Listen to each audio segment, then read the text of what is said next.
I've always believed that once you've ridden a wave at its absolute best, you should never go back. That it's not worth the risk of ruining your memories. But how do you know that it can't get any better if you aren't willing to take a chance? I'm Matt Rote, a surfer and journalist who spent most of my life searching and scoring waves that are off most folks' radar.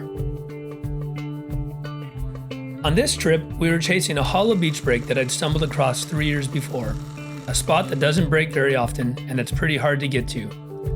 I'm always a bit hesitant to return to a wave I've already scored, because you never know if it's going to live up to your memories. Plus, I'd only seen it break that one time and wasn't even sure if the sand would still be intact. But I remembered it being as good as beach breaks get, and I was secretly hoping that it could get even better. It takes a special kind of person to travel 2 days for a beach break, but I knew Barley would be down. He's a sandbar specialist who grew up along the shores of the Outer Banks in North Carolina, and I was excited to see what he thought about this setup. Cory Lopez is a former CT competitor, but he's also a father now and doesn't get to do trips like this very often. Brett knew Cory needed an adventure and convinced him to come along with us. A hard-charging jaws surfer from Hawaii, Torrey Meister spends most of his time chasing giant waves and crazy slabs. I figured an overhead sandbar would be a nice, mellow break from his normal routine. Eli Beukes grew up a stone's throw away from some of the best beach breaks in South Africa and is one of the country's most talented young surfers. I thought he'd enjoy a trip to a warm water version of his local spot.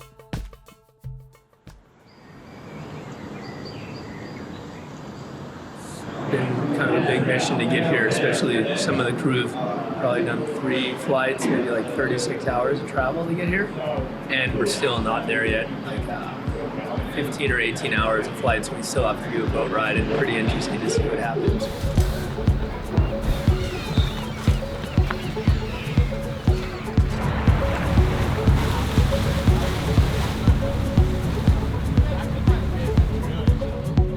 I would say what got me excited to do this trip was the fact I've never been here. So new locations always excite me. Whenever I get an invite to go somewhere new, I just love the sense of adventure. And so for me, it's just yes, always.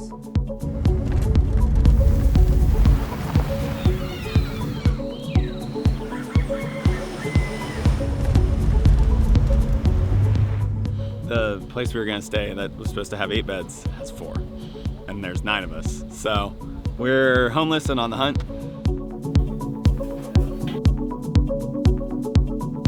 We're gonna go try to find a little wave up here. There's kind of a different direction than what's coming tomorrow, and it looked like it could be good at a different place, so we're gonna go check it out and see if there's something. We saw a couple spitting tubes and we were super far up on the mountain, so it's a good sign. Dude, look at the left! Dude, what the heck? That left is bad. That left looks a backlot. Waves. Nice little walk here through the dune, and saw some gnarly shore break that's like slammy.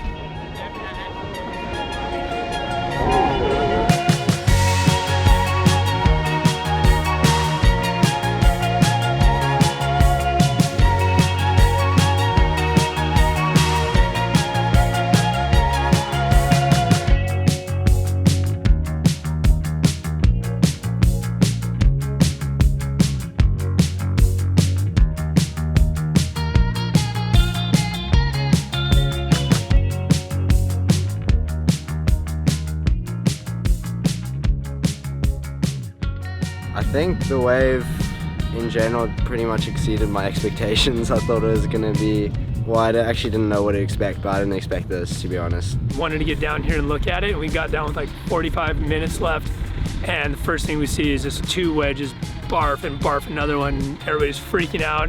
Got out there, crazy like wedgy right-handers, and the odd left, like Brett got a crazy left, but I've never seen this stretch of sand do this before. I think it's just the opposite swell direction. We've got an out-of-season swell right now.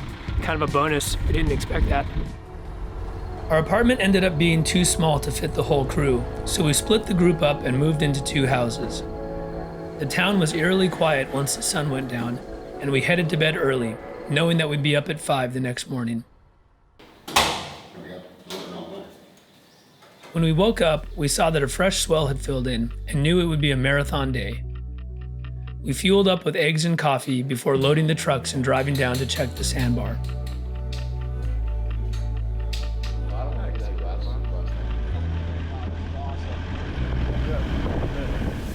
Woke up that next day, drove down to the wave we wanted to surf, and came right over the hill, and it's firing. Look at this left. Look at this left. Oh! Go for it. Yeah, that thing was sick. Like perfect beach break. There's no one in sight besides some cows who beat us here. Well, it's because they had glass on. We just gotta line up with cows.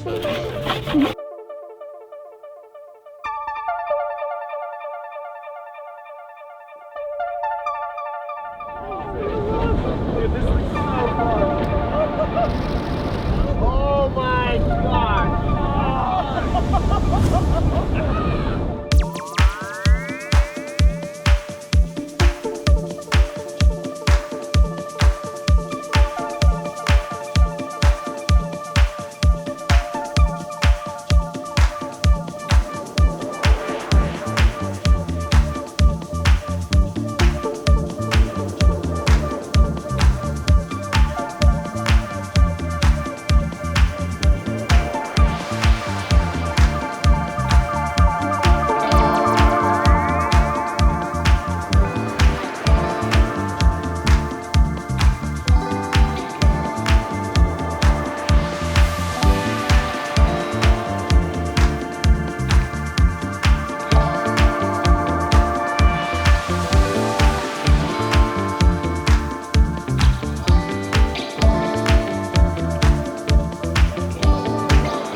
wedgiest, probably like thickest little beach breaks I've ever surfed. Yeah, it's super dreamy. The water's so beautiful. There's Cory getting barreled. It's insane. It's so incredible. No one even around. This is like why you do surf trips. It's seriously like surfing in a pool. Like the water is so clear. Oh my gosh, so square, right on the beach. It does not get more fun than that. When we scored that one morning, it was just like, you forget about all that. You forget how long it took you to get here, how many layovers, you know, how sweaty you've been, how little you've slept, and it is just, you're like in the moment freaking out, and you know, nothing else happened prior to that. We're going Gromstad. We got 2 days of waves. Yeah. We're going 2 days of waves. 12:30. 3 days. We're like that third day. The forecast only showed 2 days of swell, so we stayed in the water for 12 hours, trying to find as many barrels as possible. We only stopped once for a quick snack of fish and beans. After lunch, we noticed that the cows had moved down the beach to a dreamy right-hander, so we followed their tracks and paddled back out.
to come to a place that I've never even heard of and then score waves like that it kind of blew my mind. I think this is probably better than any regular head-eye beachy that I've ever surfed. Hands down, one of the best days I've surfed beach break in a long, long time.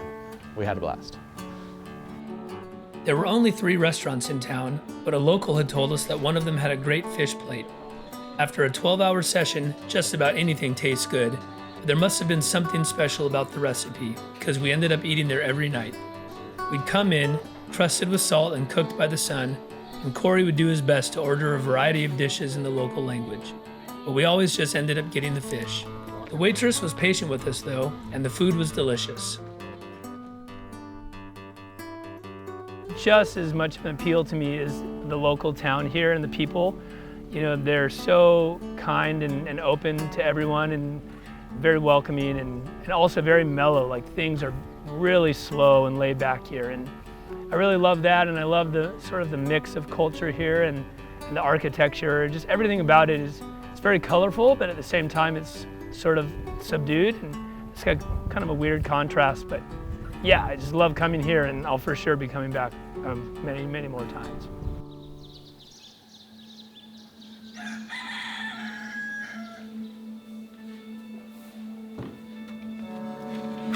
On our final day of the trip, we decided to check out another setup on the other side of the peninsula. I'd never seen it break, but I'd always wondered what it could do, ever since that first trip 3 years before. Oh my gosh, look at the one in there. Did you see it? You can see it from down there, huh? I can see it. Hey, it's hitting this side way more now. Yeah. Oh, look at that one. Oh, that's a long one. Yeah, we're at a completely different spot, and it's pumping. It's almost bigger than yesterday, which is crazy because it's supposed to be way smaller. Yeah, last night we were thinking about leaving early. We just thought the trip's over and let's get out of here. And then we wake up this morning and this other wave is going mental with these crazy wedges all up and down the beach. So, super bonus.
Well, that's one of my favorite beach breaks in the world.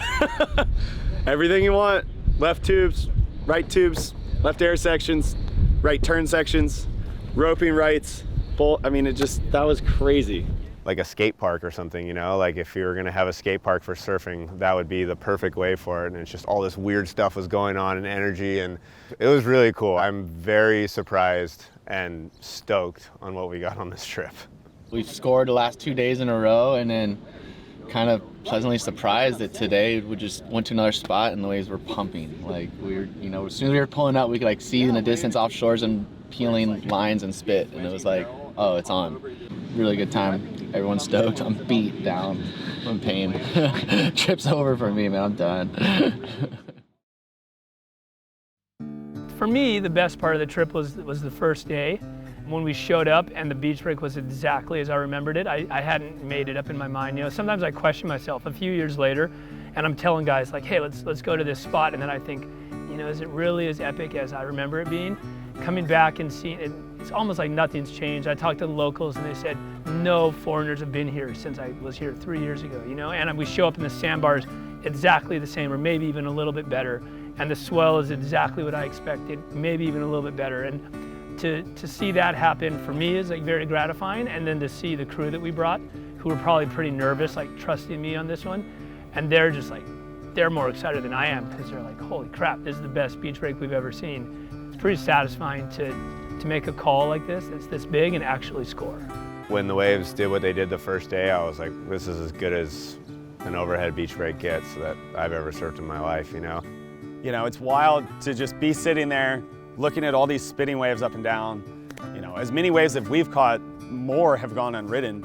And so to look around and kind of like soak that in and be like, dude, there's no one here. It's like a feeling that you can't really put into words, but it feels so special. Highlight of the trip was probably just getting barreled. I've never been so barreled in my life. Like just after this trip, like in the period of like, well, we were here for like 3 days. I mean, to come to a location with no one else surfing is so rare to find this day and age. To show up here and no one's out is just like, are you kidding me? Like the waves are this fun and there's no one here. Like it's a joke. So yeah, we were stoked. We scored, we had a blast, everyone got pitted, and good times. Trips like this make you wonder what else is out there, and that's sort of the whole point of doing them. The craziest thing was that the entire time we were surfing this beach break, I was tracking another swell for a totally different spot on the other side of the world. Even though we were all exhausted, I was already on the road with a loaded board bag and a ton of motivation. Sometimes it doesn't take much to convince you to keep chasing.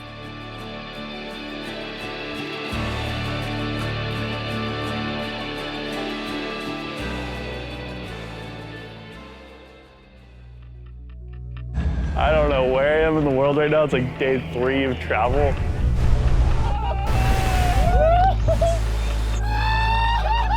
Could get the wave in my life.